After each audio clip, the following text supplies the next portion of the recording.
محترم ناظرین کرام، بزرگان دین اور میری عزیز ماؤں اور بہنوں بھائیوں، السلام علیکم ورحمۃ اللہ وبرکاتہ۔ ناظرین، اصول کیا ہے کہ جب وقت کا نبی دعوت دیتا ہے اور اس کی قوم اس کی دعوت کو قبول نہ کرے اور سرکشی پہ اتر آئے تو پھر اللہ تعالیٰ اس قوم کو برباد کر دیتے ہیں، اللہ تعالیٰ اس قوم پہ عذاب نازل کرتے ہیں۔ یہ اللہ تعالیٰ کا دستور ہے۔ قوم نوح کو آپ دیکھ لیں، قوم سمود، قوم عاد، قوم شعیب، ٹھیک ہے جی۔ تو حضرت یونس علیہ السلام جو ہے وہ نینوا کے تھے، تو انہوں نے بھی اپنی قوم کو دعوت دی، اللہ کی طرف بلایا، اور ان کی قوم سرکشی پہ اتر آئی، اس نے انکار کیا، اور جب انہوں نے ان کے لیے جب تباہی کا جب فیصلہ ہو گیا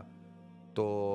اب وہ حضرت یونس علیہ السلام جو ہے وہ وہاں سے نکل آئے کہ بھئی اب تو قوم پہ عذاب آئے گا اور قوم برباد ہو جائے گی۔ تو وہ وہاں سے جب نکلے تو جیسے ہی بادل آئے تو حضرت یونس علیہ السلام کی قوم نے فوراً کیا کی، توبہ کر لی، اور جب توبہ کر لی تو اللہ تعالیٰ نے ان پر عذاب نازل نہیں کیا۔ وما کان اللہ لیعذبهم وانت فیہم وما کان اللہ معذبهم وهم یستغفرون، یعنی قرآن میں ہے کہ اللہ تعالیٰ ارشاد فرماتے ہیں کہ نبی جب تک آپ ان میں ہیں تو ہم ان کو عذاب نہیں دیں گے، اور جب تک یہ استغفار کرتے رہیں گے۔ تو انہوں نے توبہ کر لی، استغفار کر لیا۔ تو حضرت یونس علیہ السلام جب نکل گئے تو اللہ تعالیٰ نے پھر یعنی تنبیہ کے لیے وہ اس کشتی میں بیٹھے، اور پھر قرا ڈالا گیا، طوفان آ گیا، کشتی بھاری ہوگی کہ بھئی کسی کو پھینکنا ہے، تو 3 دفعہ قرا ڈالا گیا، تینوں دفعہ انہی کا نام نکلا، اور جب ان کو پھینکا تو مچھلی نے نگل لیا، اور انہوں نے پھر فنادا فی الظلمات اللہ الہ الا انت سبحانک انی کنت من الظالمین، تو انہوں نے اس تاریکی کے اندر اللہ کو پکارا، اور اللہ کیا جس کو ہم آیت کریمہ کہتے ہیں نا، اللہ الہ الا انت سبحانک انی کنت من الظالمین، تو کہ اللہ کے علاوہ کوئی الہ نہیں، اللہ ہی میرا معبود ہے، اور سبحانک اللہ کی ذات پاک ہے، انی کنت من الظالمین، اور میں ہی ظلم کرنے والا تھا، میں ہی وقت سے پہلے نکل آیا۔ تو اب یہ حضرت یونس علیہ السلام کا واقعہ ہے، اور ہم جب بھی جاتے ہیں نا تو وہاں فلسطین میں ایک محلہ ہے جس کو الحول کہتے ہیں، اور وہاں پہ حضرت یونس علیہ السلام 1 سال تک رہے تھے،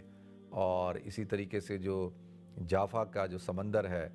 وہاں پہ حضرت یونس علیہ السلام کو مچھلی نے نگلا تھا، اور اللہ تعالیٰ نے پھر اس بات میں ارشاد فرمایا، حضور نے بھی ارشاد فرمایا کہ بھئی وَكَذَلِكَ نُنْجِي الْمُؤْمِنِينَ، قرآن کہتا ہے اب کوئی مومن کسی بھی مصیبت میں اگر پھنس جائے، کسی بھی مشکل میں پھنس جائے، تو وہ اگر